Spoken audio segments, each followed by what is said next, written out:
get started with a simple, always easy one to start with, which is thank you so much for taking the time to speak with me. I know we're in an incredibly busy period of time for you, so it is much appreciated. So let me ease you in by simply asking you, starting with you, Tim, how are you doing at the moment? I'm doing really well, Carl. Yeah, I've had a good day, and I'm currently sitting back enjoying a beer that my fellow guitarist Chris Morley has actually brewed for me. So what's not to love? Well, on that front then, Chris, tell us about that beer and how you're doing yourself.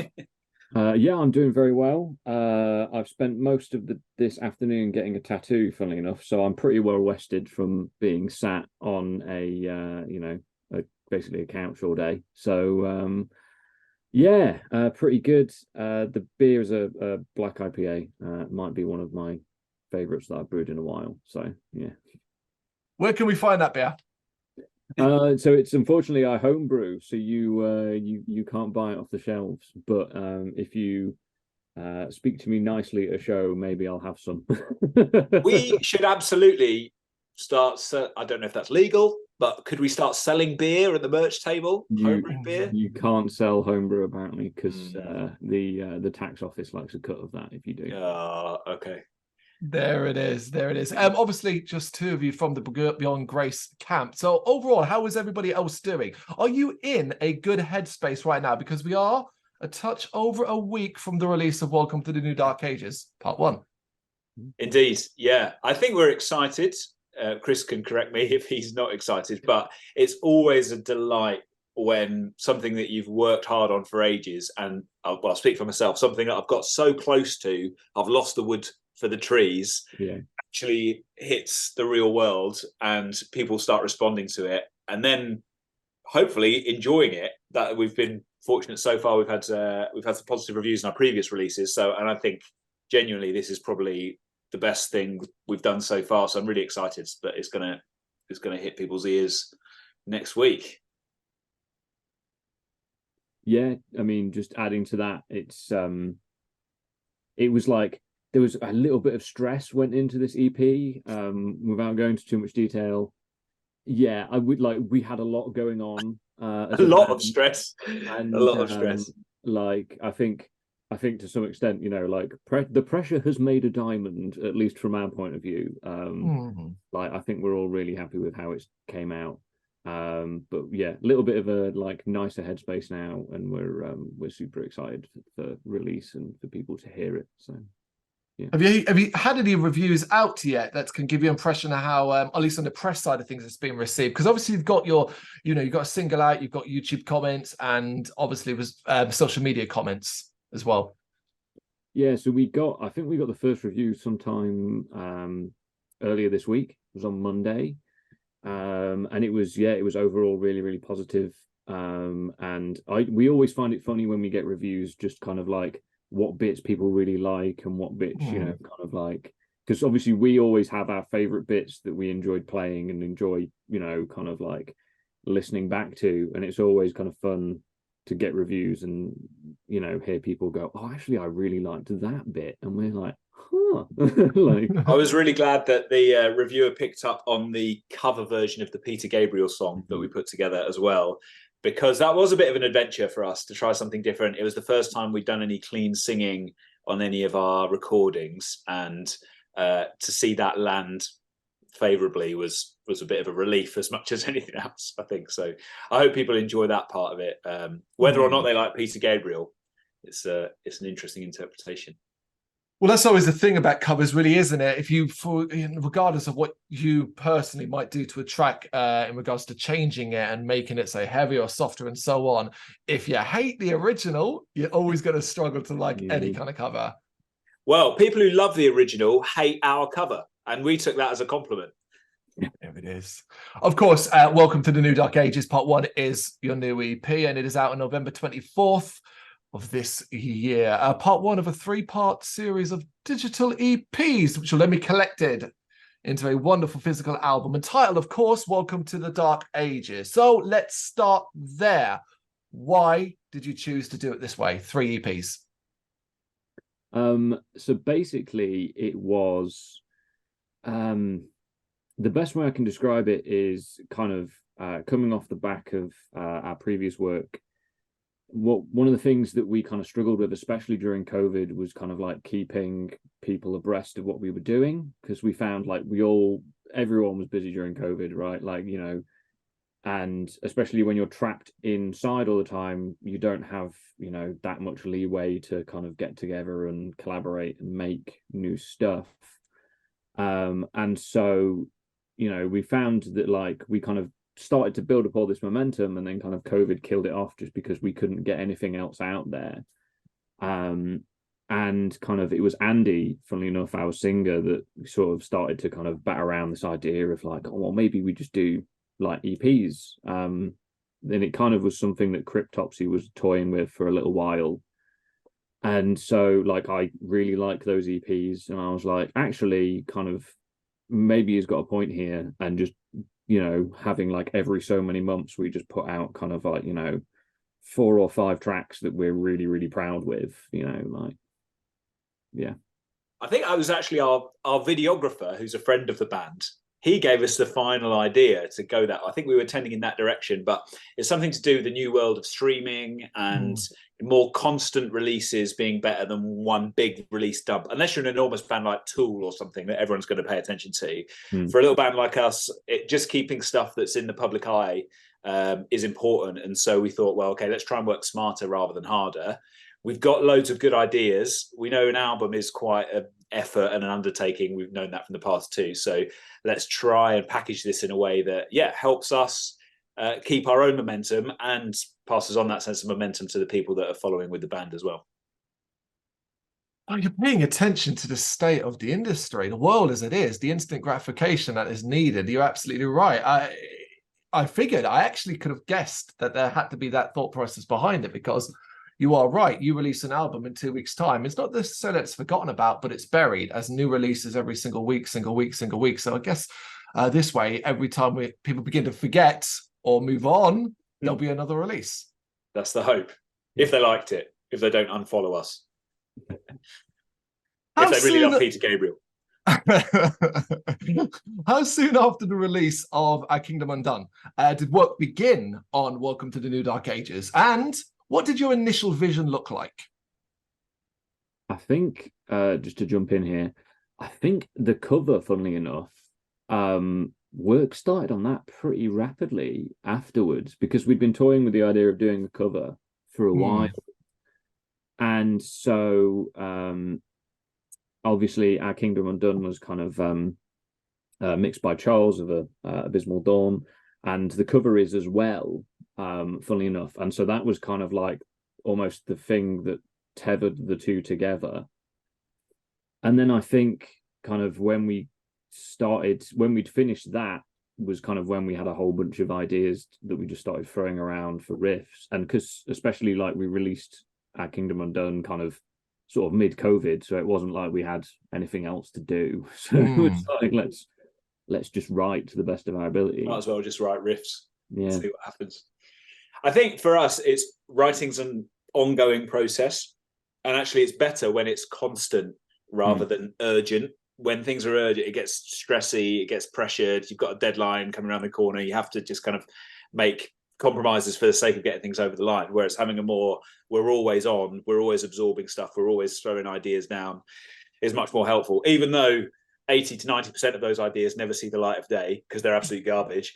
You do that for the sake of getting the 10 to 20% that clicks, and you think, okay, I can work with this, and then you build up a little bit of momentum for yourself. And we have like tabs and demo ideas floating around all over the place that we can pull from. And it's like, oh, that idea that I had 2 years ago fits really well in this riff that I'm writing now. So how about we combine the two? And it becomes quite an organic process when it's working well, I think. How you want it to be. So is it fair to say then there wasn't necessarily a plan at the time in regards to releasing or putting together either EPs or an album? Yeah, so I think we just kind of started writing for the sake of writing, really. And I think kind of it just evolved as it went on. So like the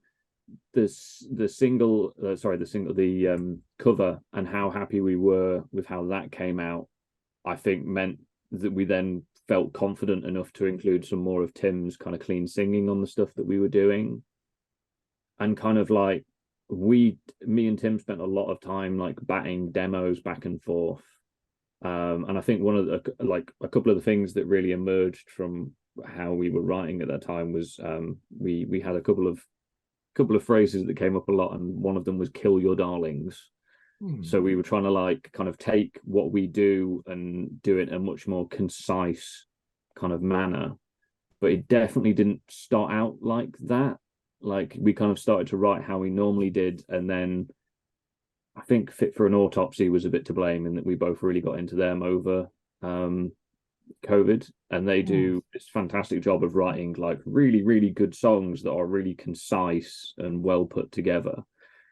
And so we kind of like went, right, okay, let's trim all the fat off the stuff we have and then kind of see what's left. Even though the fat is delicious.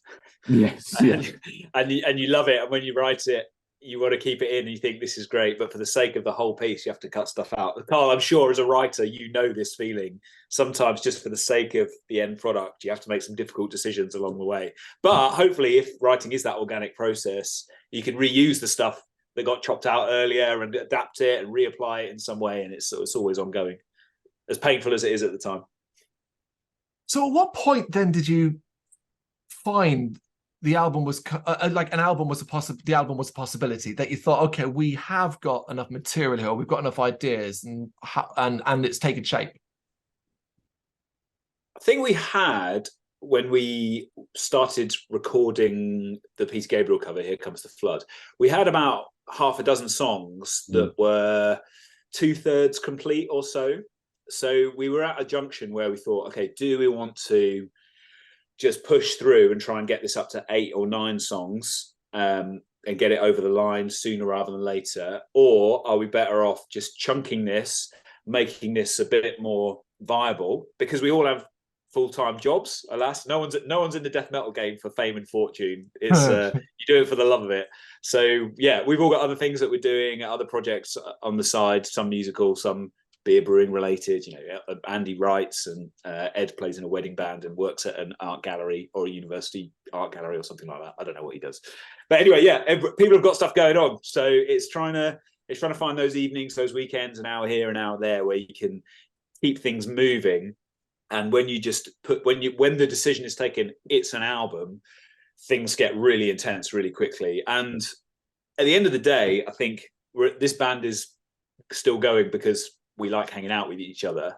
We're friends, and actually, if we didn't have that, we wouldn't be doing it. So protecting one another and the relationships that we have together is actually the most important thing. And if it stops being fun for a prolonged period of time, then we're going to have to raise some questions. But I think as we've got the balance roughly right, this 3 EP, 1 album strategy looks like it could be a winner. We'll see. I don't know. Maybe we'll have an interview with you in a year, Carl, and you can see if it worked or not.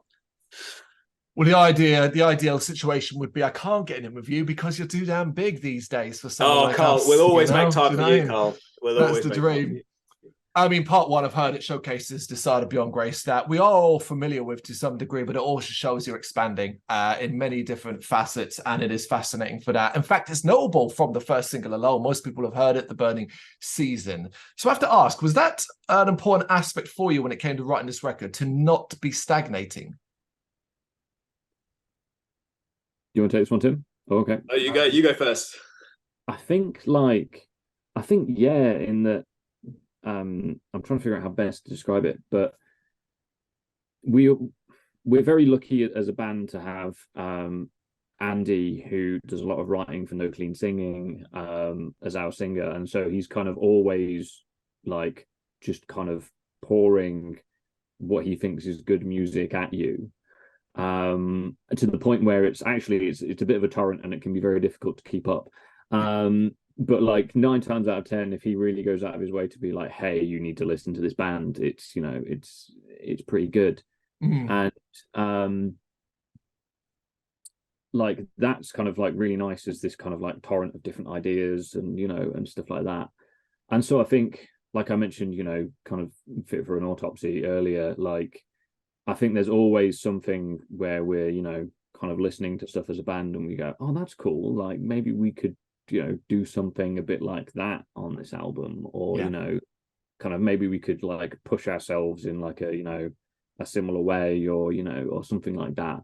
So I think it's more of like a I don't know whether it's so much a conscious choice as kind of like it's just we're always listening to new stuff and we're always exploring stuff, and that just kind of ends up naturally. You're always developing as a musician. You're getting older, wiser. You're learning new things. It should be, as you say, as natural as anything.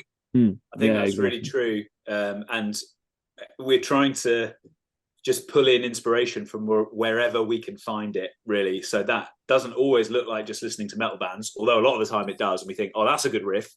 Can we write a less good version of that riff, but then iterate the less good version of that riff so it evolves into something else instead? We can hear all of those influences, but hopefully it adds up to something that sounds distinctively Beyond Grace. I think every record that we've done so far, we've honed in closer on the essence of what we want to be about as a band and how we want to express ourselves. But inspiration comes from everywhere, and unless you're AC/DC and you can put out the same album for 40 years and people love it, I think evolution is a necessary but also natural part of the process. So there's some random influences on this album that hopefully you wouldn't hear, but some jazz, some musical theatre, some prog. It's all it all goes into the stew, and then hopefully something comes out the other end that sounds distinctive in its own right. It's kind of an alchemy, but when it works, it works. And based off what I've heard so far, I think it is definitely working. Chris, you mentioned stress at the start of this interview, so I want to bring it back to that, specifically the challenging aspects of this entire record creation. What were some of them? So I think, like, especially coming out of COVID and stuff, like that was one aspect of it. Andy, I won't go into details, but Andy was dealing with a lot of family stress, and kind of went through a really nasty rough spot at the start of the year, which is kind of when we were really trying to like hone in on what we wanted these kind of songs to sound like, and then kind of like that coincided with us kind of starting to really finalize this EP. We had like our previous bassist Andrew is a lovely guy, but he had like 2 kids and a partner, and so kind of he left, and so there was an aspect of like, oh, do we get a new bassist? Like Andy wants to also play bass, and like so there was kind of a lot of stuff that was kind of going on like inside the band but also outside the band as well.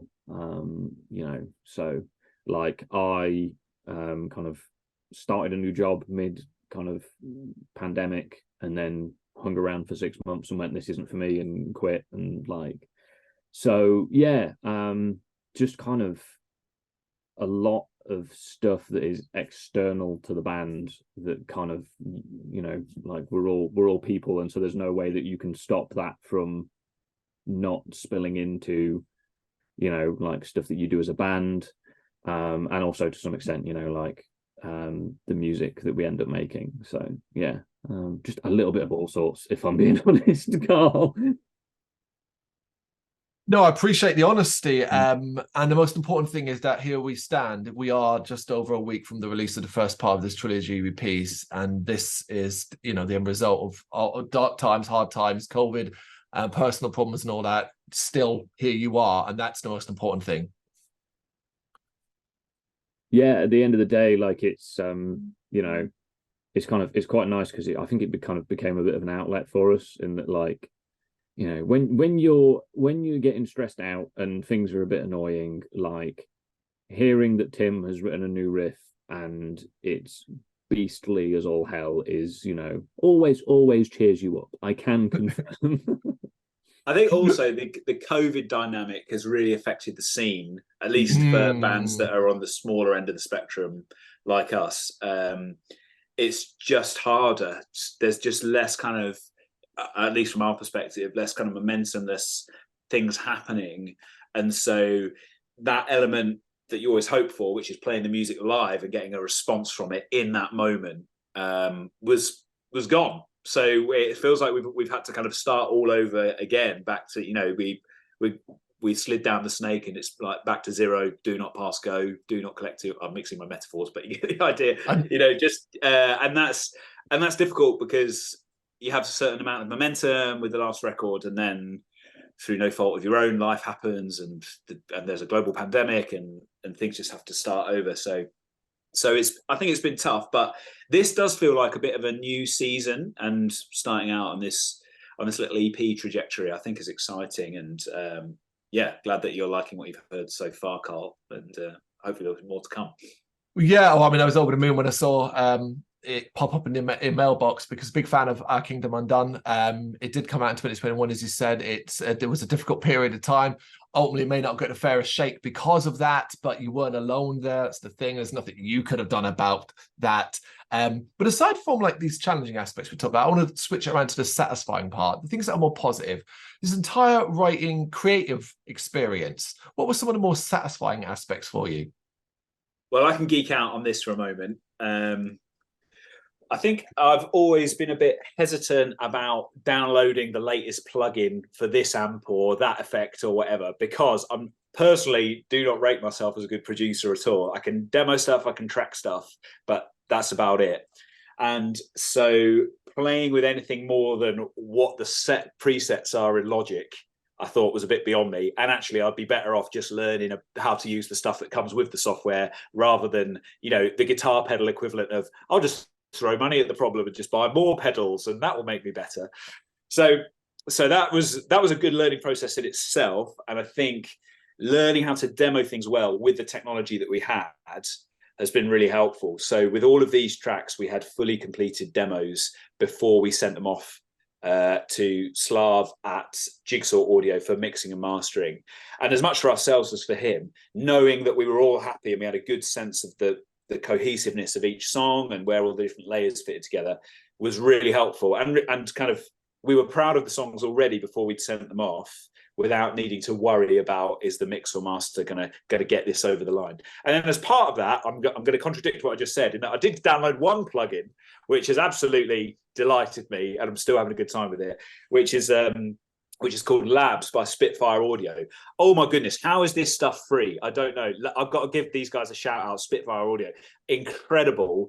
And it just opened up this whole new world of kind of sonic possibilities, with a bit of ambience or some hits or snaps here and there, just to never to draw attention to itself, but just to accentuate moments in the music that you really want to hit hard. So for example, in the Burning Season, there's a really heavy trem riff in the kind of bridge part, and just layering that in the right way in the demo process, using what we knew how to use and introducing one new element, was enough, I think, to take the whole thing to the next level, which has been really exciting for me. So, I mean, there's only been one review so far, and that one review didn't say these guys have relied on the studio to take it to the next level. It was very affirming in terms of the songwriting coming through on its own terms. And I hope that's what's going to be apparent to people when they listen to the record. They'll hear the songs as we hear the songs, because they've been put together in a more developed, more mature, more confident way. I think that's been most satisfying for me.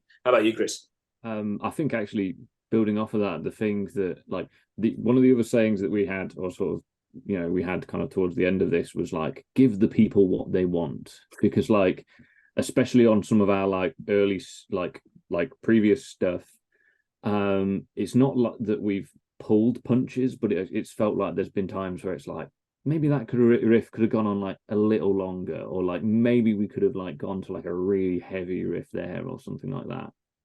And I think kind of like having the confidence to write riffs where I was like, that is really, really cool, and I really like that, and I hope like people listening to it will really like it as well. And then getting the first sort of mixes and masters and stuff back, and like I remember downloading it, sprinting out to go get my bus to go get to work, and like sitting on the bus with my like noise cancelling headphones on, and just being like, oh my god, this sounds great. And that riff hits like absolutely like a jackhammer, like so that was really satisfying to kind of get like to have put all this work in and then hear the first kind of mixes and masters and like be like, okay, like yeah, this definitely paid off. I think that's also kind of a maturity in the songwriting process. I remember back in the early days, even before we were called Beyond Grace, for me, a good riff was one that I struggled to play. I thought, oh, if it's difficult to play, it must be a good riff. So what that meant was writing riffs that were really difficult to play for the sake of just being difficult. Whereas now I think we've got a bit more confidence in what we're writing, and any old riff may or may not be more difficult than any other riff. But if it works in that bit of the song, then just double down on it and enjoy it, and actually treating songs as cohesive pieces rather than how can I make this as technically challenging for myself as possible just for the sake of it, ends up with a much better product. We know we're not going to be Archspire, so let's not play that game. Let's not fight that battle. Let's just do what we can do to the best of our ability. And I think having a confidence and maturity to own that has shown itself in the writing. Well, your enthusiasm absolutely shines through. I've done plenty of interviews where I wonder if the band or the artist really gives a damn about their release, and I've done similar ones like this where you're very excitable about it, and for good bloody reason, because it deserves the attention. And if you're happy with it, that will shine through as well. I hope so. Well, as and when you come see us live, Carl, and we'll buy you a beer, or Chris will stealth you a beer, then you'll see some of that delight coming through on stage, because that's really the icing on the cake, is when you can deliver it to people in a room, in a moment. You're in the zone, they're in the zone, everything's adding up to more than the sum of its parts, and that's the most exciting bit. So if there's anyone else out there watching this who's like, oh yeah, Beyond Grace, I'm intrigued by that, come down and say hi, we'll shake your hand. Absolutely. Although I can kind of like take the higher ground here and be like, well, I've seen you guys play live. I've got a couple of your t-shirts in my wardrobe back there, actually. Carl, you absolute legend. Where was that? Can I ask? Where did you come along? Oh, must have been it's London. I'm in London. Oh, I can't quite remember how we. Probably Camden, probably like Black Heart or something. Yeah, that's it. Yeah, there it is, Black Heart. Absolutely. Great venue. Love those guys. Yeah, I hope we'll be back soon. Hopefully. Right. You've mentioned this a couple of times, so let's get into it. Here comes the flood, Peter Gabriel. It is certainly something. And I consider myself a half and half fan of Peter Gabriel. Some songs fine, some songs not so fine. So how did this choice come along, and why cover it? I remember sitting in my friend's car 15 years ago, and he played me this song. And I was like, what is this? I've never heard anything quite like it before. And it just lodged in my brain. And I thought, I'd love to do something with that at some point. And I mentioned it to a few of the guys along the way, but it just, I don't know, for whatever reason, didn't materialize. And it was probably during when COVID started. It was like, okay, now's the time to, give this a go. Let's see if it can work. I remember listening to the original track, and when the chorus first hits, even for a non-metal track, I was like, this is heavy, heavy stuff here. And the lyrics have a kind of weird, like ambiguous darkness to them as well, that I think is like nice and metal. So gave Andy something to get his teeth into.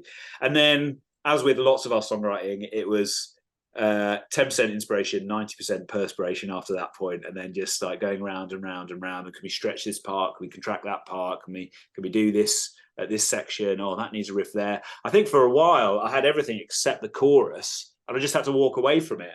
And then I was just in the car on the way to Dunelm. How mundane is that? And then, but Chris and I, we each have our own inspiration playlists, which is good to put on every now and again. Yeah. Popped on the inspiration playlist, and I just heard a chorus by a band that we really love called Discarnate. Don't know if you know them, but absolutely worth checking out. And I thought, I think they've done there what we need to do here. So tried to take inspiration from them, full credit to them, amazing band, and work it into ours. And I think it just about came together at the end. So that was my experience. But Chris, I mean, maybe you feel like it was signed, sealed, delivered by the time you got to it, or was it more of an organic process for you? No, I think it was very much like Pim's baby, for want of a better way of putting it. I think kind of we'd been toying with the idea of doing a cover for a while. Somewhere buried in our Google Drive is a cover of a Judas Priest song that may or may never see the light of day. But so it was an idea that we'd had for a while, and I think we wanted to do something that was a bit out of left field. I think we'd all sort of decided that. And I think we wanted to do something that wasn't necessarily, the way that I can best describe it is we didn't want to do like a metal cover of like a pop song or a rock song. We wanted to do kind of like Beyond Grace rewrites X, right? And so I think it was just finding the right song to do that with. And then, like I say, Tim came along with kind of like, I want to do this Peter Gabriel track. And I think I remember you playing it in the practice room, like over your phone, and everyone going, yeah, there's a lot of cool stuff we could do with that. And then the next thing that I knew, it was like, I've like written all of this stuff for it. I just need the chorus. And it was like, oh, that's really, really good. Like, so. Well, Ed, our drummer, that may have happened, Chris, but he maintains he's still not actually listened to the original track ever, because he didn't want to be too influenced by it when he wrote the drum parts for our cover. So when it came out, our version, our cover, he said he would give himself permission to listen to it. And I asked him a few weeks ago if he had, and he said he still hadn't got round to it. So I don't know if Ed's actually ever heard the original in its full glory. Maybe he's heard it through an iPhone held up to a microphone in a practice room, which is not the same. But it was kind of, but Ed can have full credit for, you know, ownership over everything that he wrote for that, which I think came out really well. And the other thing to say is that all being well, as long as we don't get sued by Peter Gabriel, there's more covers to come. Not Peter Gabriel covers, but it just gives us a chance to play with something a bit different. And as Chris said, not just do a metal version of a pop song, or even not just play the riffs of another metal song. So I know, like Into the Pit and Painkiller by Judas Priest, these are great songs. They've been covered, even Laid to Rest, like Fit for an Autopsy, we loved. I covered that recently. Great. But we thought, let's push ourselves to do something a bit different. We don't just want to play someone else's riffs. We want to write something that expresses what we want to express, as if we'd written that song to start with. So more covers to come, and also open to taking ideas. Nothing's quite set in stone for the third EP. So if anyone watching this has any ideas for like cool, dark, ambiguous, metal sounding-esque pop songs, send them our way. We're ready for it. Oh, that is fascinating, because I mean, I agree with what you're saying there. My interest isn't in, I say, another cover of another metal track or rock track or just something that's been heavied up. It's here's something that no one ever really does or ever really thinks about doing. Let's have a go with that. So much more interesting. Glad you liked it. It is a really cool cover, actually. Yeah, it really is. I think, like I said, it's going to be one that people will decide completely on their own front, depending on how they feel about the original and so on. But hell, you know, it's going to be a lot of fun, particularly what's coming forward, which brings me to the next question. Can you give me any insight at all into the next stage of the release plan, where we might see parts 2, 3, and eventually the full thing? We can, as long as you don't hold us to it, because being in this band... We've set deadlines, and then it's like, oh right, that was a bit ambitious. So we have rough windows then. Okay, well, I think the second EP is well on the way. I think it's we're at finishing touches stages for most of the tracks, bar one. Chris is working on a track that has the working title Moody Chris, which I think is an excellent working title. It may or may not make it to be the final title, but Moody Chris just needs a bit more work. It needs some ideas throwing at it. But all being well, we'll be recording that definitely first quarter of next year, and then getting it out to people as soon as possible. I think we've got a really good working relationship with Slav at Jigsaw Audio. We had a great time with him. He was nothing but gracious and understanding and wanted to help us. So we'll keep on that track, and yeah, as long as there's good momentum and we're buoyed by the kind of response the first EP gets, hopefully things will click into place, and it'll be 3 tracks per EP plus a cover if we can get to it, adding up to a 9-track album, and then maybe or may not include some bonus material, because there's all the cuts that get left on the floor, and it's like, oh, could do something with that. So we'll see. As I said, we like to keep it an organic process rather than a kind of meticulously organized mechanical process, and that allows us to express ourselves best. So next EP finishing recording soon, next definitely within the next 6 months. And then the other EP, the thing is, this is the part of the organic process. We're writing that as well at the moment. So if I have an evening and I can come and sit down, I'll see where the inspiration takes me, and maybe it'll be polishing off one EP 2-track, or maybe it'll be getting an EP 3-track, some ideas thrown down at that. So we will see, but hopefully by this time next year we'll be rocking whatever that looks like. Chris, am I right? I don't want to say too much or too little. I think you've nailed it, and I think part of the problem is that, like, I think if you were to speak to any member individually, like, all of them would say probably a different date. But I think like I think that's where we're at the minute, is probably kind of like all of us would really like to aim for first quarter next year, in terms of like we've finished recording and, you know, it's basically ready to go, and then we just need to do all the, you know, release build up and all that type of stuff. But like Tim says, EP2 is kind of like, you know, like we've got 2 tracks which are like 90-ish% plus there, 1 track which is kind of in progress, but I think we're all kind of pretty happy with where it's going, and then a cover which is kind of in the midst of top secret. Top secret, but if you like your 80s pop, you'll be happy with this. Say no more. It's just fantastic to hear that the plans are in place, even if they're rough, and that just means 2024 is going to be a busy, hopefully very busy year for you, as you're out live as much as possible too. Maybe even there's some festivals thrown in if people want to book you, which they really bloody should, and then just carry on doing what you're doing, really. That's the plan. Yeah. Cheers, Carl. Thanks for hosting us and having the chat. Always good to get the word out and meet a fellow metalhead.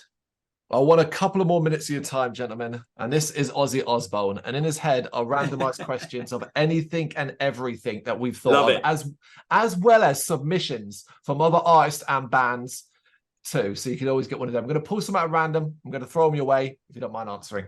Please. Go for it. Okay, you actually get an artist one. We'll start with Tim. Michael Webster, the singer-songwriter from Manchester, Anyone's Ghost and Bread Records, asks, does fish belong on pizza? Does it belong on pizza? Yeah. I'm going to say it does not belong. You know, I'm all up for a creative mashup of things, but what you do in your own room at home is up to you. Don't bring it out into the public space. How about you, Chris? Fish belong on pizza? I can't see me going for it over something like pepperoni, you know. Pork belongs on pizza. Yeah, pork belongs on pizza. So this is it. Carl, I feel like you disagree. I very much do, I'm afraid, but you're a big anchovy guy.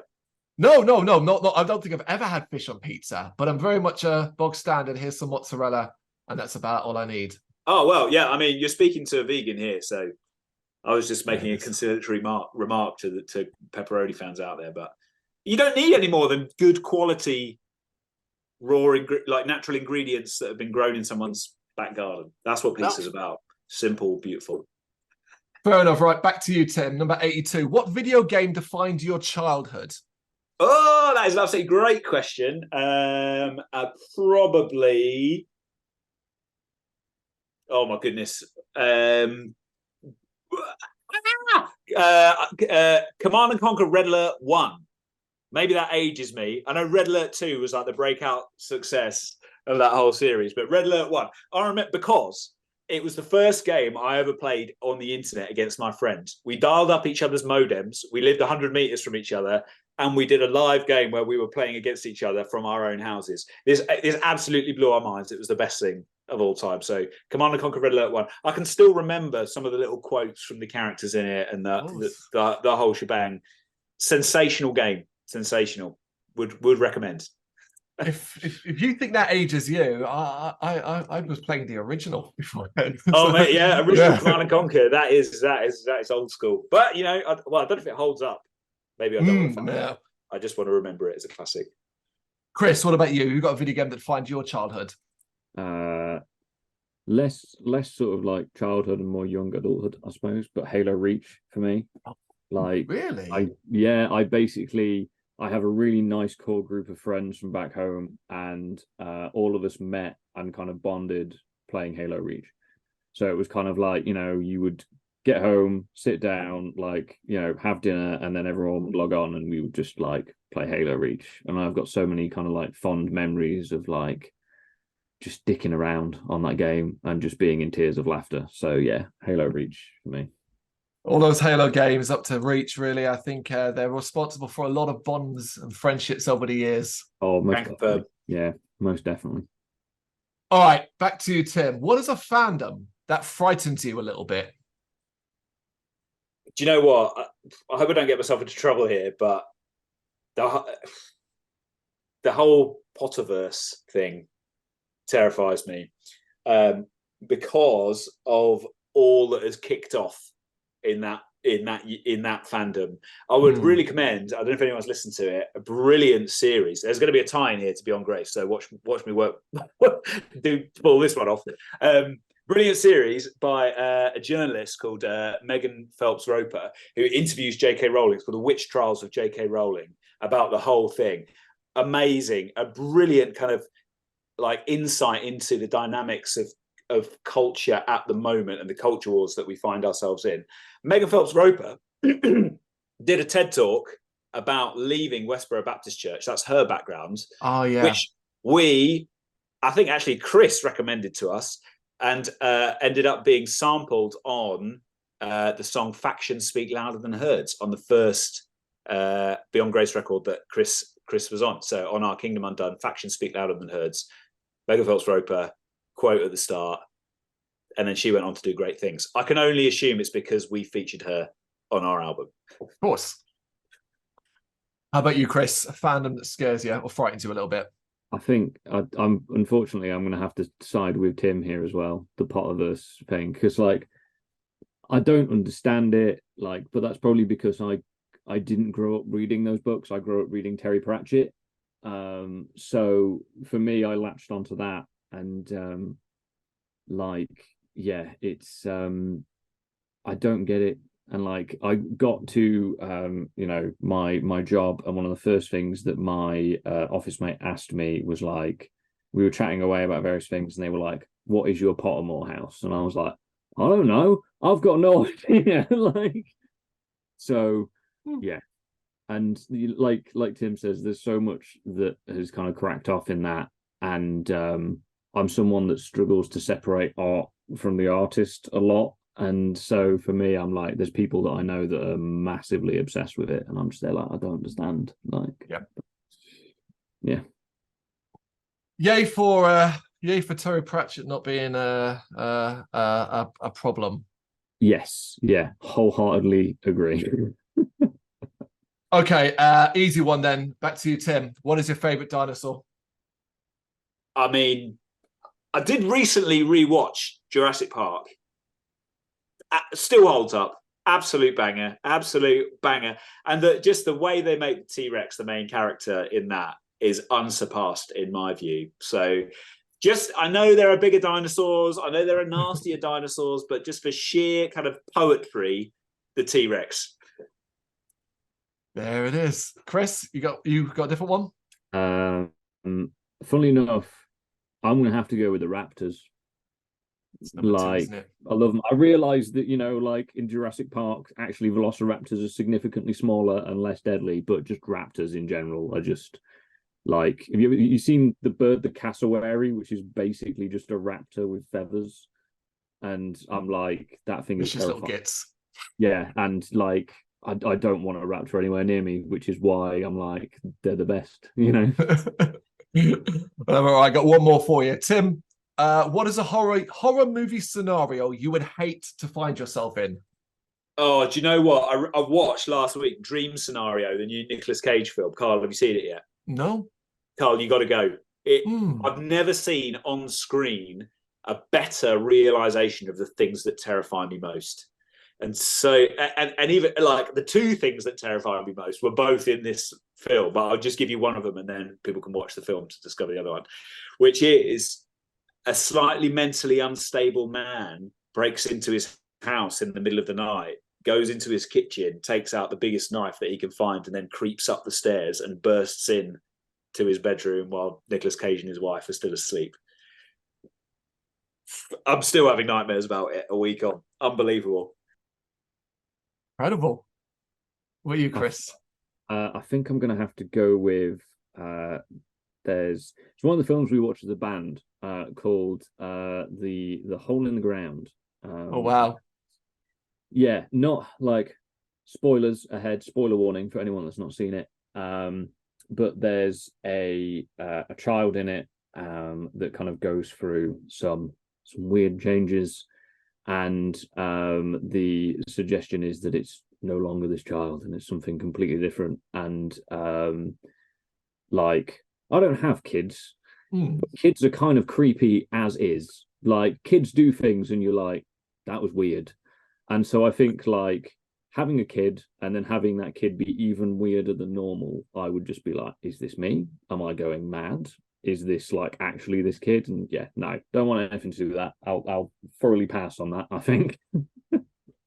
Just to remind everybody, because, we've been going a little while here, and the whole point of this was to talk and promote and push your new EP, Welcome to the New Dark Ages Part 1, which is out on November 24th. Make sure you check it out. It'll be available via all the usual streaming platforms as well on the Bandcamp and so on, and pay attention to your social media as you go forward into 2024 for even more exciting things.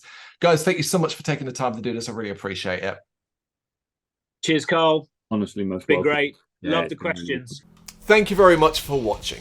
If you'd like to see more content like this, please consider hitting the subscribe button. It is gratefully appreciated. You can find us over at gbhbl.com, our full website, where reviews, news, and so much more goes up daily. We're also on all social media platforms: Facebook, Instagram, Twitter, Threads, at GBHBL. Just search for GBHBL and you will find us out there. We also have merchandise on sale. You can access the shop via the website.